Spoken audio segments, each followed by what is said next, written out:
Well, you could be here one day if you enter to win a trip to Portugal on ripcurl.com. Ripcurl giving away a chance for the ultimate surf trip to surf waves like this with Keely Andrew and Sally Fitzgibbons.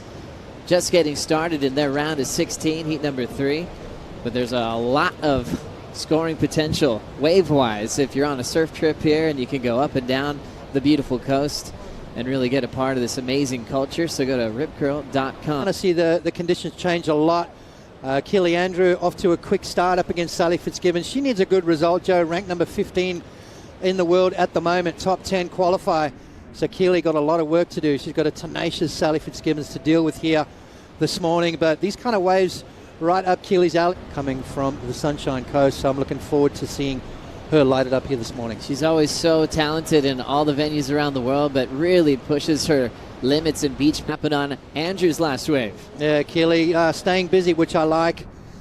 You know, you talked about how difficult it is to find the good ones out here this morning, Joe. And attack that lip line.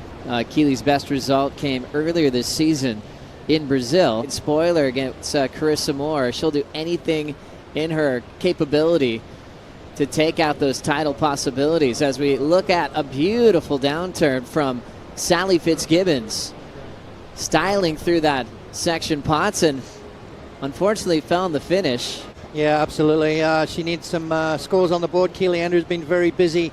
And again, another solid backside snap in the pocket. So Keely's been catching, trying to stay busy out in the lineup. Obviously a little chilly, so it's good to keep those reps up. But Keely there with a couple of 4s in her scoreline at the moment. Sally's last ride, a 6.10, the wave of the heat at the moment. You heard Steph talk about it, a little wonky out there this morning. But Keely, like you mentioned, staying active, even just up and out, just making opportunities happen for herself against Sally Fitzgibbons. She stayed and watched the entire event go down, so she seemed really positive and happy and looking to recover for the end of the season.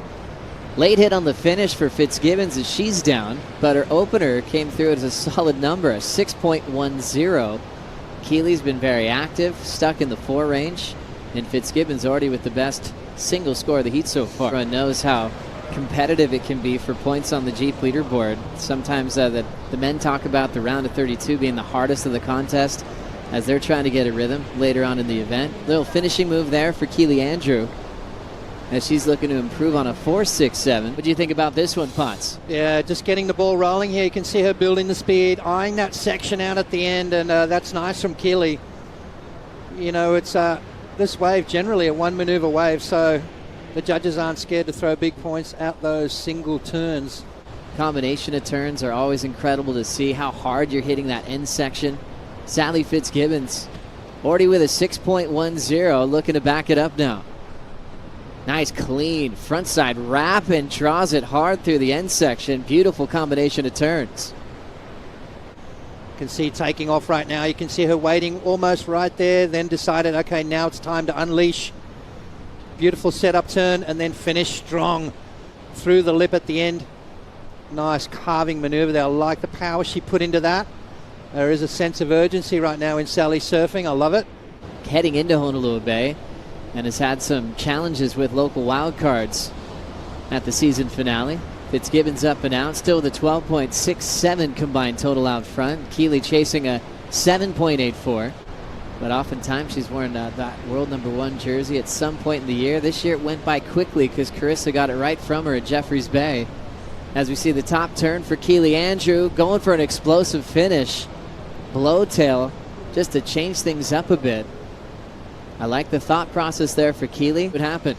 Yeah, I think she needed to go into that maneuver with a little bit more speed.